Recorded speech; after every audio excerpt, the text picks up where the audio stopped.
So the big news at the end of last week from the Biden administration was new sanctions on the Russians after the death of Navalny at Putin's hands in a Russian gulag. Nothing new for Russia. I was interested that all the time that we spent self-flagellating over our interventions, and Gary Kasparov, the chess master and human rights activist, does take the West to task for not doing enough. But at least he also points to his own countrymen and says, how do we continue to allow this despotism? I mean, there's a little bit of accountability from Kasparov that you don't get with a lot of Western leaders who think that press releases and sanctions is the way to tackle despotism. I don't think so. Anyway, on those new sanctions and their possible impact, Deputy Treasury Secretary Wally Adeyemo was on Bloomberg to discuss. He said the following. Important to remember that our objective remains the same, going after Russia's military-industrialized complex and their ability to earn money to prop up their economy and buy the goods they need to fight the war they want. What we're doing today is we are furthering those actions by going after companies in Russia that are helping to build military equipment. Today, Russia is running a wartime economy. Factories that used to produce goods for Russian civilians now are producing military equipment. We're sanctioning those companies, but we're also going after the companies that supply them in third countries in order to make clear to companies in third countries that you have a choice. You can do business with Russia and their military-industrialized complex, or you can do business with the United States and our allies and partners who are joining us in this effort. What's India's answer to that right now? The key thing that we're doing today is we're sanctioning a number of companies you've never heard of that Russia has set up to try and buy things from India and other countries. And by sanctioning those companies, we put them on the radar of companies in India and in countries around the world, and they know that they can no longer do business with them. Well, let's find out exactly how accurate that is and how impactful these new sanctions might be. For more on this, please be joined by Stephen Bucci from the Heritage Foundation. Steve, thanks for joining us as always. Appreciate it. It's my pleasure. Thank you for having me back on the show. So what about these new sanctions and the possible impact? The other thing that Adeyemo said is that Russian oil exports are down, and because of the sanctions we've imposed, we being the Biden administration, the cost of doing business is way up, so that they are having an impact on Russia's ability to fund its war machine. I think that's a pretty optimistic assessment of the effectiveness of the sanctions. The question I asked when they announced, 50 new sanctions or more than 50 was, we've been doing this for 2 years. How is there still 50 more things that we could be doing that we haven't done yet? And why didn't we do these things sooner? If they're going to be effective and our goal is to stop them from this illegal invasion of another sovereign country, doing something that doesn't cost us any money, doesn't cost us any blood or treasure, why in the heck didn't we do all this right up front? This is kind of, frankly, it's weak sauce to me. I'm glad they're doing something. I'm glad they're at least condemning the murder of Navalny, but to sit there and crow like this is some gigantic victory for the forces of good against evil, man, they got a really low bar they're operating from. Speaking of crowing, former Congresswoman Adam Kinzinger tweeted out that, basically the difference between when Russia invaded and today is 400,000 fewer Russians. And that's supposed to be a celebratory line. I assume 400,000 Russians are dead by his estimate or somebody's estimate. I'm not sure. This against the backdrop of Zelensky saying 31,000 Ukrainian soldiers have been killed in action to date. It's just an odd position, and it's an odd statement for Kinzinger to make, particularly somebody with military service. I mean, are we supposed to believe that we can aid the Ukrainians in killing their way out of Russian occupation? I think it was an asinine comment. It is. We learned back during the Vietnam War that just counting bodies of your enemies is not a useful metric. It's not probably a moral metric either, particularly when the army that we're fighting, or that the Ukrainians are fighting in this case, are conscripts. They're not people who have a rah rah, let's go do this because we agree completely with the positions of our government. Remember, they were picking people up on the street, catching guys at the border as they were trying to get away, and shanghaiing them into service in the military, either a second time or some for the first time. Just saying that there's that many Russian soldiers dead. First of all, there's a lot of Russian soldiers, so just killing a bunch of them doesn't necessarily significantly degrade Russia's capability. But again, it's a pretty, strangely immoral way to say we're making progress when we know most of those soldiers don't want to be there in the first place. Well, and what about on the Ukrainian side? I mean, 31,000 dead, and Zelensky won't identify how many are injured because he thinks that could aid Russia's game planning. But I mean, what does that say about the manpower problems that Ukraine has, and how those, if there are manpower problems, I assume at that number with that size of a country, you're getting to manpower problems, particularly when you contemplate thousands more injured at least. So how, so what's their battle plan? How do they move the needle if they lack the manpower? Yeah, you're absolutely right. I don't know the numbers either, but it's clear this is not benefiting Ukraine. If you killed that many Russians and you had like a couple of hundred Ukrainians, maybe you could say rah rah, that's a good thing.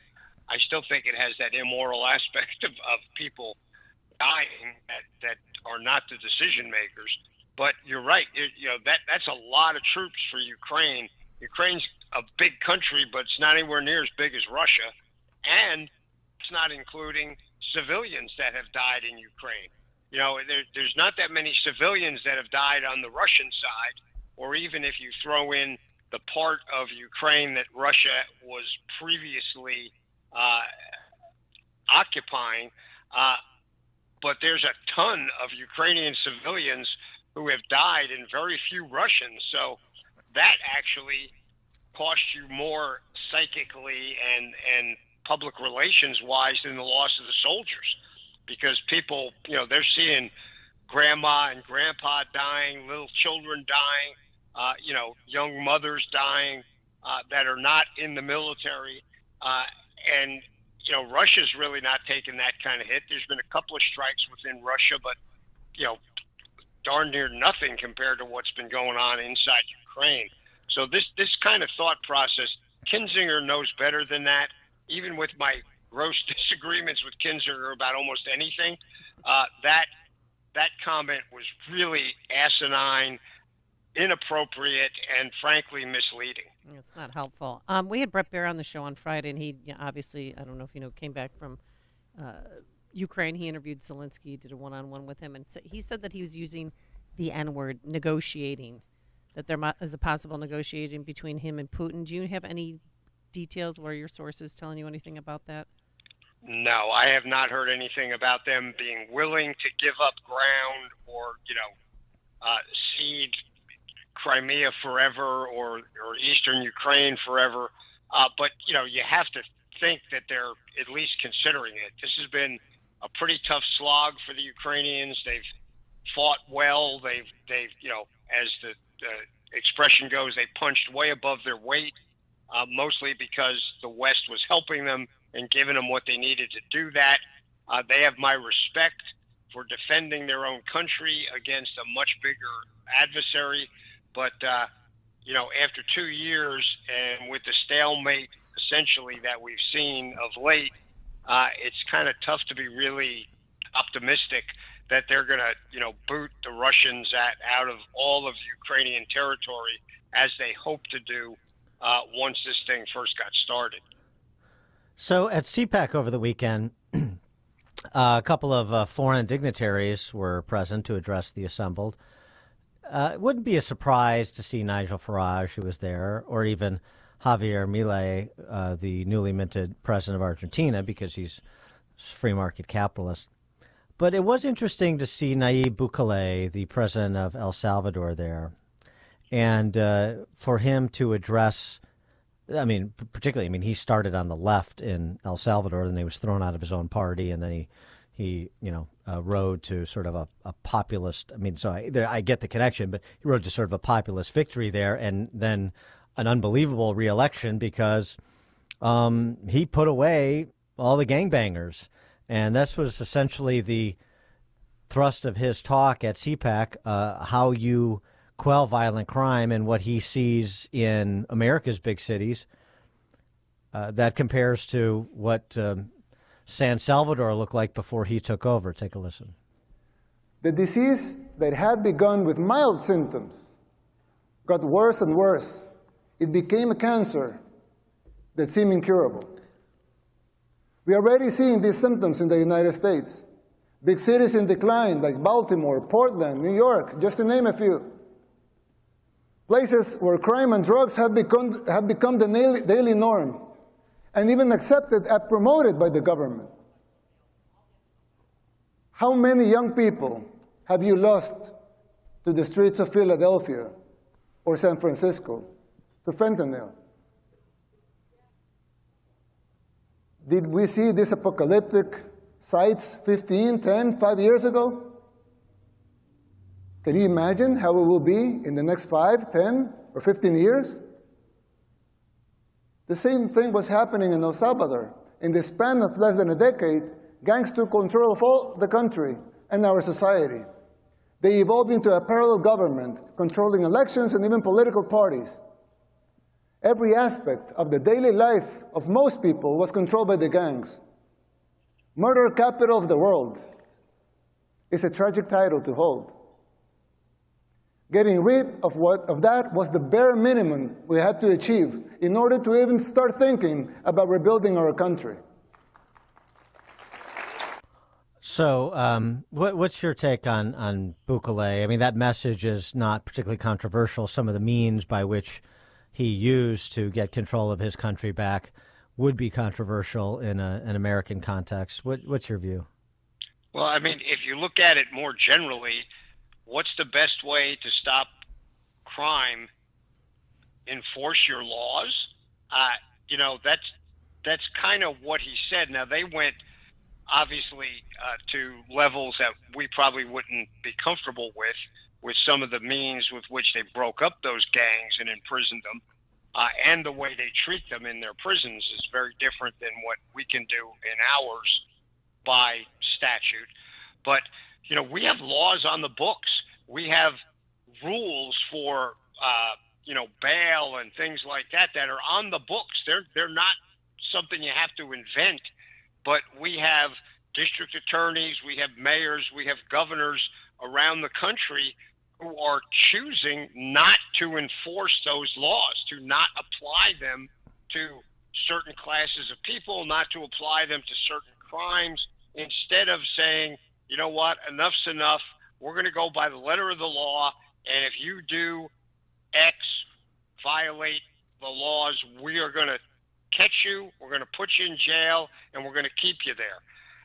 That would have a big chilling effect on crime. Wouldn't end it, but it would get us back to a level of reasonableness that would allow citizens in those cities to get out and possibly walk around now and then. That's really what he's calling for, and I don't think that's controversial. It is if you're, on the left side of the political line, apparently, but ask the people in New York City if they think that Alvin Bragg and his theory of policing or prosecution should be the norm or not. I don't think you're going to get a lot of people will say yes. Yeah, it's funny. It seems to me there's a real difference in philosophy, and the way I conceive it is there are the Alvin Braggs and all the big city prosecutors and mayors in this country think that the criminal element is just another group you're to collaborate with and negotiate with and cut deals with. But by the way, this is something that we see the world over. There was a Wall Street Journal profile over the weekend. This is like a Fox Butterfield moment, but Mexico's hugs, not bullets, that's a quote, crime policy, spreads grief, murder, and extortion. Drug cartels now have more towns and families in their grip under a presidential policy intended to quell gang violence by emphasizing public aid over policing. Gee, who would have predicted that? Everybody. So it's you either believe that, as I said, criminals, gang criminals in particular, organized crime, is just another constituency group that you have to deal with. It's part of the landscape. Or you take the approach, again, I'm not on board with all the means, but the approach that Bukele said is that, no, you have to understand what the structure is. We have a monopoly of police power, and we're using it on behalf of the law-abiding, and you're out. We're not negotiating with you. We're removing you from civil society. But that's just not the philosophy of the people in charge of America's big cities. No, it's totally not. And to sit there and wring their hands and go, oh, woe is us, this is terrible. The federal government needs to give us more money to fix this. They have the means to fix this. All they have to do is allow the police officers, who are by the main good people willing to sacrifice for the people around them that they were hired to protect, and enforce the laws, not go out and be bully boys, not go out and, violate rights, but go out and enforce the laws passed by state legislators, by our Congress, and enforce it. But when you tell the enforcers, stand down, don't do that, no, you can't treat people that way, that'd be, beyond the pale.